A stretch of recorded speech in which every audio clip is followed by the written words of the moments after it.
శ్రీ మహాగణాధిపతయ నమః. అందరికీ నమస్కారం. మన ఛానల్కు స్వాగతం. శ్రీ పోతులూరి వీరబ్రహ్మేంద్ర స్వామి గారు రాబోయేటటువంటి రోజులలో ఎటువంటి విపత్తులు సంభవిస్తాయో అనే విషయాలను ముందుగానే ఊహించి తన కాలజ్ఞానం గ్రంథంలో రచించారు.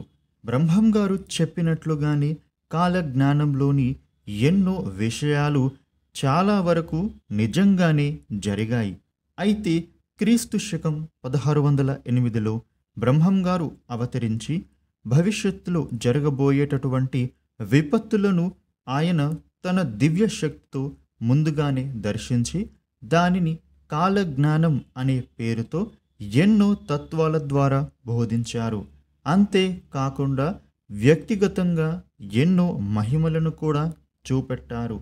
ఇక ఇప్పటికీ బ్రహ్మం గారు చెప్పినటువంటి విషయాలు ఏమిటి, ఈ కలియుగంలో ఆయన జన్మించే ముందు ఎటువంటి సంఘటనలు చోటు చేసుకున్నాయి అనే విషయాలను ఇప్పుడు ఈ వీడియోలో తెలుసుకుందాం. ఈ వీడియోను మీరు చివరి వరకు చూడండి. అప్పుడే అన్ని విషయాలు అయితే పూర్తి వివరంగా తెలుస్తాయి.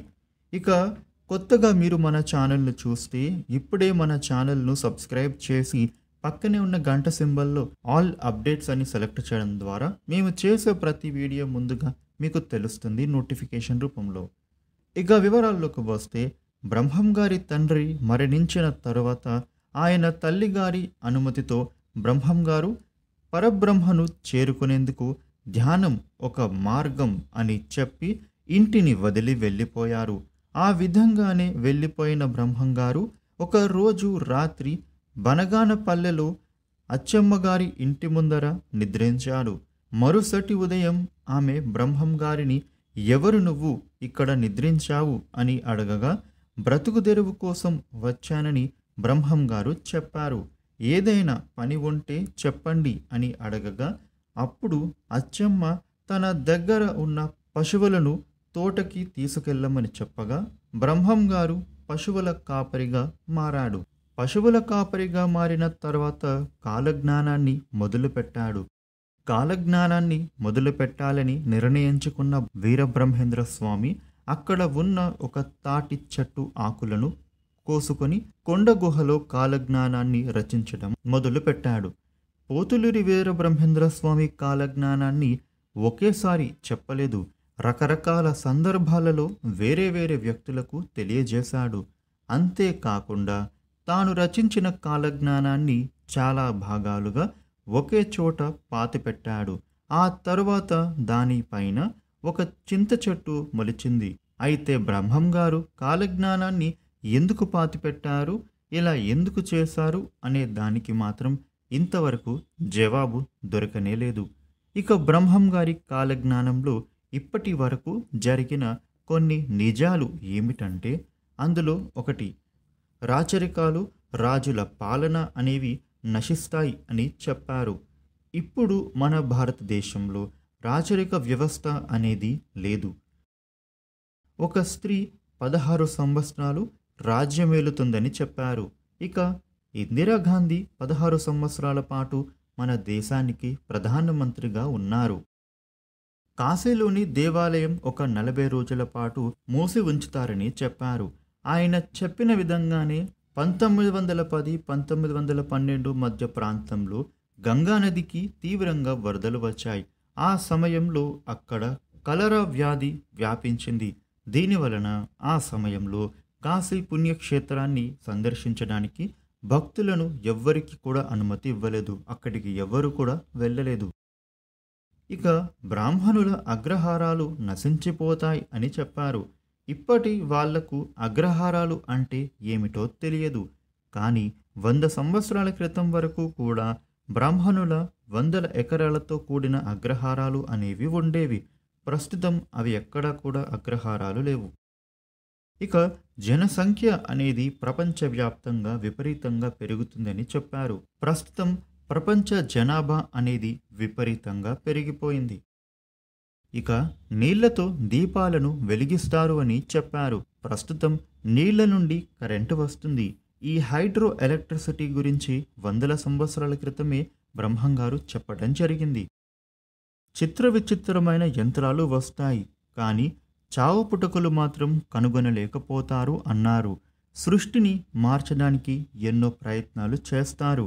చనిపోయిన వాళ్ళను బ్రతికించే యంత్రాలు కానీ లేదా మనుషులను పుట్టించే యంత్రాలను కానీ ఎప్పటికీ కనుగొనలేరు అని చెప్పారు. ఇక గట్టివాడైనా పొట్టివాడైనా దేశాన్ని పాలిస్తారు అని చెప్పాడు. ఇప్పటి వరకు మన ఇండియాలో ప్రధానమంత్రులుగా పాలించిన వారిలో పొట్టివాడైన లాల్ బహదూర్ శాస్త్రి సమర్థవంతమైన పాలనను అందించారని చెప్పొచ్చు. ఇక రావణ కాష్టమున కల్లోలము చెలరేగి దేశాన్ని అల్లకల్లోల పెట్టారు అని చెప్పాడు. రావణుడి దేశం అంటే శ్రీలంక. శ్రీలంకలో తమిళులు శ్రీలంక వాసుల మధ్య జాతి కలహాలు అయ్యాయి. ఇక కపట యోగులు విపరీతంగా పెరిగిపోతారు అని చెప్పాడు. ఆయన చెప్పినట్లుగానే ప్రస్తుతం ఎందరో దొంగ బాబాలు ప్రజలను మోసం చేస్తూ ఉన్నారు. వేశ్యల వలన ప్రజలు భయంకరమైన రోగాలకు బలి అవుతారు. వావి వరసలు లేకుండా మనుషులు మృగాలులాగా ప్రవర్తిస్తారు అని అన్నారు. ప్రస్తుతం ప్రపంచాన్ని వణికిస్తున్న ఎయిడ్స్ వ్యాధికి ఇప్పటి వరకు మందు లేదు. ఈ వ్యాధి సోకిన వారు మరణించక తప్పదు. ఇక అక్రమ సంబంధాలు ఇటీవల విపరీతంగా పెరిగిపోయాయి. అవి హత్యలకు దారి తీస్తూ ఉన్నాయి.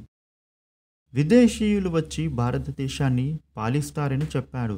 బ్రహ్మంగారు చెప్పినట్లుగానే బ్రిటిష్ వారి చేతిలో భారతదేశంలోని ప్రజలు ఎన్నో సంవత్సరాలు బానిసలుగా బ్రతికారు.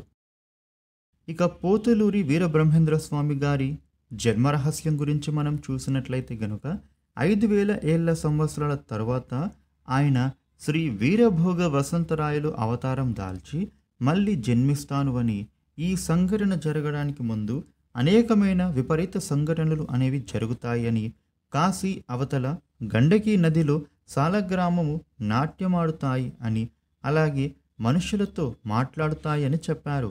ఇలా భవిష్యత్తును ముందుగానే ఊహించి వ్రాసిన బ్రహ్మంగారి కాలజ్ఞానంలో చాలా విషయాలు చాలా వరకు జరిగాయి. ఇక రాబోయే రోజులలో ఎలా ఉండబోతుంది అనేది తెలియదు. ఎలా ఉన్నా కానీ విధి ప్రకారం జరిగేవి జరుగుతూనే ఉంటాయి. కాలంతో పాటుగా మనం కూడా వెళ్ళాల్సి ఉంటుంది. ఇక ఆంధ్రప్రదేశ్ రాష్ట్రంలో వైఎస్ఆర్ కడప జిల్లా మైదకూరుకు 24 కిలోమీటర్ల దూరంలో కంది మల్లయ్య పల్లె గ్రామంలో శ్రీ పోతులూరి వీరబ్రహ్మేంద్ర స్వామి వారి మఠం ఉంది. ఇది ఎంతో పేరుగాంచిన పురాతనమైన మఠం. శ్రీ పోతులూరి వీరబ్రహ్మేంద్ర స్వామిని ఆ శ్రీ మహావిష్ణుమూర్తి అవతారంగా కొందరు భక్తులు కొలుస్తారు. ఇక క్రీస్తు శకం 1694 సంవత్సరంలో వైశాఖ శుద్ధ దశమి ఆదివారం రోజున మధ్యాహ్నం 2:30 శ్రీ పోతులూరి వీరబ్రహ్మేంద్ర స్వామివారు భక్తుల సమక్షంలో జీవ సమాధి యందు ప్రవేశించారు. ఇక ప్రతి సంవత్సరము కూడా వేల సంఖ్యలో దీక్ష వహించి బ్రహ్మంగారి మఠం వద్దకు వచ్చి శ్రీ వీరబ్రహ్మేంద్ర స్వామి గారి జీవ సమాధిని భక్తితో దర్శిస్తారు. చూసారు కదా, ఈ వీడియోను లైక్ చేయండి, షేర్ చేయండి. ఇలాగే మరిన్ని వీడియోలు తెలుసుకోవడానికి మన ఛానల్ను సబ్స్క్రైబ్ చేయండి. Thank you for watching.